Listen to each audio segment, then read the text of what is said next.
Weak point రచన సరికొండ రవీంద్రనాథ్. ఆదివారం కావడంతో ఒకసారి బెడ్ కాఫీ తాగి మళ్ళీ ముసుగుదన్ని పడుకున్నాడు అఖిల్. ఆఫీస్కి వెళ్ళాల్సిన అవసరం లేదన్న ఆలోచనే అద్భుతంగా ఉంది. అప్పుడే చలికాలం మొదలవుతూ ఉండటంతో ముసుగు మరింత సుఖంగా ఉంది. కానీ పిచ్చుకల శబ్దాలు పోయి వాహనాల రొద పెరగడంతో నిద్ర పట్టడం లేదు. దీనికి తోడు వంటింట్లోంచి పెరుగుతున్న గిన్నెల శబ్దాలు ఇంకా లేచి చావరా అన్నట్టున్నాయి. ముందు గదిలో పిల్లల గొడవ. ఇటువంటి సమయంలోనే అనిపిస్తుంది దేవుడు ఈ జీవితానికి రాత్రిని 12 గంటలే ఇచ్చాడే అని. అంతలోనే వదినా ఏం చేస్తున్నావు అంటూ వచ్చింది పక్కింటి పద్మ. ఆమె మాట తీరే డిఫరెంట్గా ఉంటుంది. 2 గంటల సుత్తి. ఈలోగా వసంత తనను లేపదన్న హాయి ఫీలింగు. మార్నింగ్ షోకి వెళ్తామన్నారు, బయలుదేరుతున్నారా అడిగింది పద్మ. వంటింట్లోంచి మాటలు స్పష్టంగా బెడ్రూమ్లోకి వినిపిస్తున్నాయి. సినిమానా నా మొహమా, 11 గంటలైతే గాని మీ అన్నయ్య లేవరు. ఆదివారం కదా, ఆయన వీక్ పాయింట్ అది నిష్ఠూరంగా అంది వసంత. మ్యాట్నీకైనా వెళ్ళొచ్చుగా, మీ ఆయన ఎలాగైనా టిక్కెట్లు తీసుకువస్తారు, తెలివైనవారు కదా. మా ఆయన తెలివితేటల గురించి మీరే చెప్పాలి. ఎప్పుడు టిక్కెట్స్ కోసం వెళ్ళినా చొక్కా చింపుకోవడం తప్ప టిక్కెట్స్ దొరికిన చరిత్ర లేదు. అది ఆయన వీక్ పాయింట్ అంది వసంత. ముసుగు తన్ని మగతలో పిల్లిలా సుఖాన్ని అనుభవిస్తున్న అఖిల్ ఉలిక్కిపడి లేచి మంచం మధ్యలో కూర్చున్నాడు. తన ప్రాణానికి ప్రాణమైన భార్య అర్ధాంగి పొద్దున్నే ఇంత డ్యామేజింగ్గా మాట్లాడుతోంది ఏంటి అని కలవరపడ్డాడు. కారణం ఏమిటి? బుర్ర ట్యూబ్లైట్ అయినప్పటికీ, సగం నిద్రలో ఉన్నప్పటికీ కారణం ఫ్లాష్లా తట్టింది. అఖిల్ వసంతల పెళ్ళయ్యి 7 ఏళ్ళవుతోంది. సంకేతంగా 2 పిల్లలు. జీవితం యమా హ్యాపీగా గడిచిపోతున్నా అఖిల్కు ఏదో తెలియని వెలితి. అందుకే 15 రోజుల క్రితం డాక్టర్ మెంటల్ మదన్ అనే దాంపత్య మానసిక నిపుణుడి దగ్గరికి వెళ్ళాడు. సమరం లేకుండా జీవితం మరింత సౌఖ్యంగా ఉండటం ఎలా అని అడిగాడు. చాలా చిన్న ప్రశ్న అన్నట్టు పెద్దగా నవ్వాడు డాక్టర్ మెంటల్. సింపుల్, మీ వీక్ పాయింట్లన్నీ మీ ఆవిడకు చెప్పండి.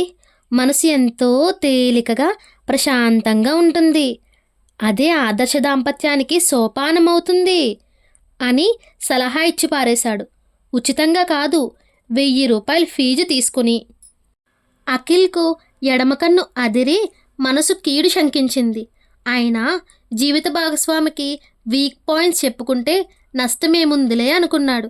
వెంటనే ఇంటికి వచ్చి రాత్రంతా మేల్కొని తన భార్యమని వసంతకు పూసగుచ్చినట్టు తన వీక్ పాయింట్స్ అన్నీ చెప్పాడు.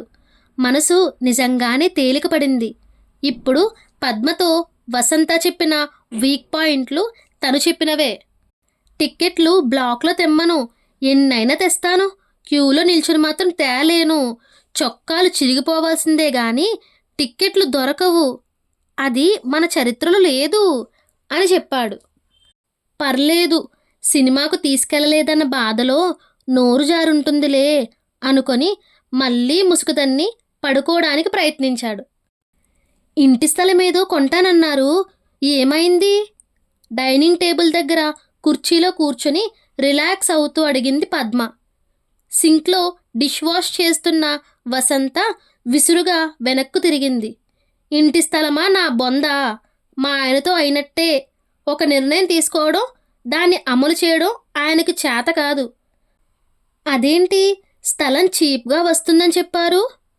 నిర్ణయాలు తీసుకోలేకపోవడమే ఆయన వీక్ పాయింట్. ఈయన గారు నిర్ణయం తీసుకునేలోగా వేరే వాళ్ళు తన్నుకుపోయారు అక్కస్సు వెళ్ళగక్కుతూ అంది వసంత. మా ఆయన కన్నా మీ ఆయన నయం, స్థలమైనా చూశారు. గత 20 ఏళ్లుగా మా ఆయన స్థలం ఊసే ఎత్తడం లేదు అంది పద్మ. అఖిల్కు నిద్రంతా తేలిపోయింది. భార్యకు వీక్ పాయింట్స్ చెబితే సంసారం సుఖంగా ఉంటుందని అనుకున్నాడు. కానీ అది వికటించి భర్త బలహీనతలు వీధిలో వాళ్ళందరికీ పంచుకునే మహత్తర అవకాశం మారుతుందని కలలోనైనా ఊహించలేకపోయాడు. మొదటిసారిగా డాక్టర్ మెంటల్ మీద విపరీతమైన కోపం వచ్చింది. ఇంతకీ అన్నయ్య గారికి బ్రేక్ఫాస్ట్ ఏం చేశారు? రాత్రి అన్నం మిగిలిపోయింది, పారేయడం ఎందుకు? ఆయన లేవగానే ఫ్రై చేసి పెడతాను. గతుక్కుమంది పద్మ. అదేంటి, ఆదివారం స్పెషల్ ఏమీ లేదా? అడిగింది. గిన్నెలు కడగడం పూర్తి చేసి చేతులు తుడుచుకుంటూ డైనింగ్ టేబుల్ దగ్గరికి వచ్చింది వసంత. ఆయనకు అలాంటి పట్టింపేమీ లేదు. కడుపు నిండిందా లేదా అన్నదే పాయింట్. మనం వేడి ఇడ్లీలు దోశలు పెట్టినా పాచిపోయిన అన్నం పెట్టినా ఒకటే. గేదె తిన్నట్టు తినేస్తారు. శ్రమ దండగని చద్దన్నం ఉంటే వేసేస్తాను అంది వసంత. ముక్కును వేలేసుకుంది పద్మ. మీ ఆయనపై ఖచ్చితమైన అభిప్రాయాలున్నాయే? నా అభిప్రాయాలేం కాదు, ఆయన చెప్పిందే. అది ఆయన వీక్ పాయింట్ వివరించింది వసంత. బెడ్పై అఖిల్ గిలగిలా కొట్టుకుంటున్నాడు.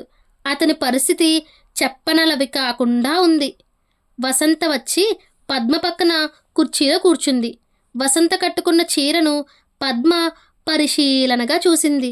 మీ చీర బాగుంది, మీ ఆయన సెలక్షన్ అనుకుంటాను. రెండు చేతులతో తల పట్టుకుంది వసంత. ఆయన చీరల సెలక్షన్ చేయడం నా తలరాతలాగే ఉంటుంది. అసలు ఆయనకు కలర్ సెలక్షన్ తెలిస్తేగా. చీరలే కాదు, ఈ గోడల రంగులు, ఆయన డ్రెస్సులు నేనే సెలెక్ట్ చేయాలి. అదేంటి, అన్నయ్య గారు తెస్తారనుకుంటా. తెచ్చేది మోసుకొచ్చేది ఆయనే, సెలక్షన్ మాత్రం నాది. ఆయనకు కలర్ బ్లైండ్నెస్. కలర్ బ్లైండ్నెస్సా? అంటే ఇరుపుకి నీలానికి తేడా తెలీదు అంటే చత్వారం అన్నమాట. అలాంటిదే, అదో కారణం తెలియని రోగం కన్ఫర్మ్ చేసింది వసంత. బెడ్పై అఖిల్ బోర్లా వెల్లకిల్లా 4 పిల్లి మొగలు వేశాడు. నుదురు కొట్టుకున్నాడు. అరుపులు కేకలు బయటికి రాకుండా నోట్లో దుప్పటి కుక్కి మంచంపై పద్మాసనం వేశాడు. మెడిటేషన్ చేయడానికి ప్రయత్నిస్తున్నాడు. ఆ మధ్య అన్నయ్య గారి చెల్లెలు అమ్మగారు ఎప్పుడు ఇక్కడే ఉండేవారు కదా, కనిపించడం లేదేంటి? చాలా రోజులుగా ఉన్న అనుమానం తీర్చుకోవడానికి అడిగింది పద్మ. ఆయనకు అదో వీక్ పాయింట్. చెల్లెలన్నా తల్లన్నా పడి చచ్చిపోతారనుకో. ఇద్దరికీ నెలకు చెరో 2 చీరలైనా కొంటారు. ఎంతకాలం అలా కొంటాం? ఆయనకు తెలియకుండా నేను మా అమ్మ మా చెల్లి కట్టిన చీరలు డ్రై వాష్కి ఇచ్చి వాళ్లకు పెడుతుంటాం. చీరలు పెట్టామన్న పేరు ఉంటుంది, డబ్బు మిగులుతుంది. రహస్యానికి తెర తీసింది వసంత. ధ్యానంలోంచి ఈ లోకంలోకి వచ్చాడు అఖిల్. నోట్లోంచి దుప్పటి లాగేశాడు. బెడ్పై నిటారుగా నిలుచొని గుండెలు బాదుకున్నాడు. అరుద్దామంటే మాట పెగలడం లేదు. పద్మ కుర్చీలోంచి లేచి వంటిల్లు కలియ తిరిగి చూస్తోంది. ఆమె దృష్టి ఫ్రిడ్జ్ పైన షెల్ఫ్లో వైన్ బాటిల్పై పడింది. దాన్ని చేతుల్లోకి తీసుకొని అటూ ఇటూ పరిశీలనగా చూస్తోంది. అర్థమైనట్టు నవ్వింది వసంత. అది మందు కాదు, ఫినాయిల్. మీ అన్నయ్యకు అంత సీన్ లేదు. ఒకసారి బీర్లో కూల్ డ్రింక్ కలుపుకొని తాగి 3 రోజులు మత్తులోనే ఉన్నారట. వాళ్ళ ఆఫీసులో ఏ పార్టీ అయినా ఇదే జోక్గా చెప్పుకుంటారట. ఈ రోజుల్లో ఆడపిల్లలే పెగ్గులకు పెగ్గులు తాగుతున్నారు కదా అంది పద్మ. మీ ఆయనేనయం, మా ఆయన అయితే ఆదివారం వచ్చిందంటే చాలు ఉదయమే పూజా కార్యక్రమం మొదలు పెడతారు అంది నవ్వుతూ. వసంత కాస్త పెద్దగా నవ్వింది. బెడ్పై అఖిల్ కూడా తప్పని పరిస్థితుల్లో వెగటుగా నవ్వాడు. తన జీవితం ఇలా అధ్వాన్నంగా మారినందుకు. బెడ్ మీద నుంచి దూకి చద్దామనుకున్నాడు. కానీ దూకినా చావు రాదే. తాను డాక్టర్ మెంటర్ దగ్గరికి వెళ్ళనేలా? వెళ్ళను పో. తన వీక్ పాయింట్లు వసంతకు చెప్పనేలా? చెప్పెను పో. ఆమె తన పరువునిలా తీయనేలా? హతవిధి అనుకుంటూ నుదురు కొట్టుకున్నాడు అఖిల్. పద్మ ఫ్రిడ్జ్ ఓపెన్ చేసింది. ఏంటి ఈరోజు వెజిటేబుల్సేనా? మీ ఆయన గారు బాగా ఆదా చేస్తున్నట్లుంది అంది. పెదవి విరిచింది వసంత. ఆయన ఆదా గురించి మీరే చెప్పాలి. జేబులో ఎంతుందో తెలియదు. ఆఫీసులో ఎవడో ఒకడు లంచం ఇస్తాడు. ఈయన జేబులో వేసుకుని మర్చిపోతాడు. రాత్రి నేను తీసిన విషయమే ఆయనకు తెలియదు. ఉదయం ఆటోకో బస్సుకో ఓ 10-20 చేతిలో పెట్టి పంపిస్తాను అంది. అదృష్టవంతురాలి వదినా, ఎంతమందికి దొరుకుతారు చెప్పు ఇలాంటి భర్తలు అంటూ బాధను వ్యక్తం చేసింది పద్మ. అప్పటికే రెడీ అయిపోయి బయటకు బయలుదేరాడు అఖిల్. అతని కళ్ళు చింత నిప్పుల్లా ఉన్నాయి. ఒకటే వణికిపోతున్నాడు. ఎక్కడికండి పొద్దున్నే అరిచింది వసంత. ఒకరిని మర్డర్ చేయడానికి అరిచాడు అఖిల్. అరిచాడనుకున్నాడు కానీ ఆవేశంలో మాట బయటికి రాలేదు. ఎప్పుడు ఏం చేస్తారో తెలియదు వదినా. కావాల్సిన పని చెయ్యరు, చేసే పని పనికిరాదు, ఉత్త సన్నాసనుకో ఆవేదన వ్యక్తం చేసింది వసంత.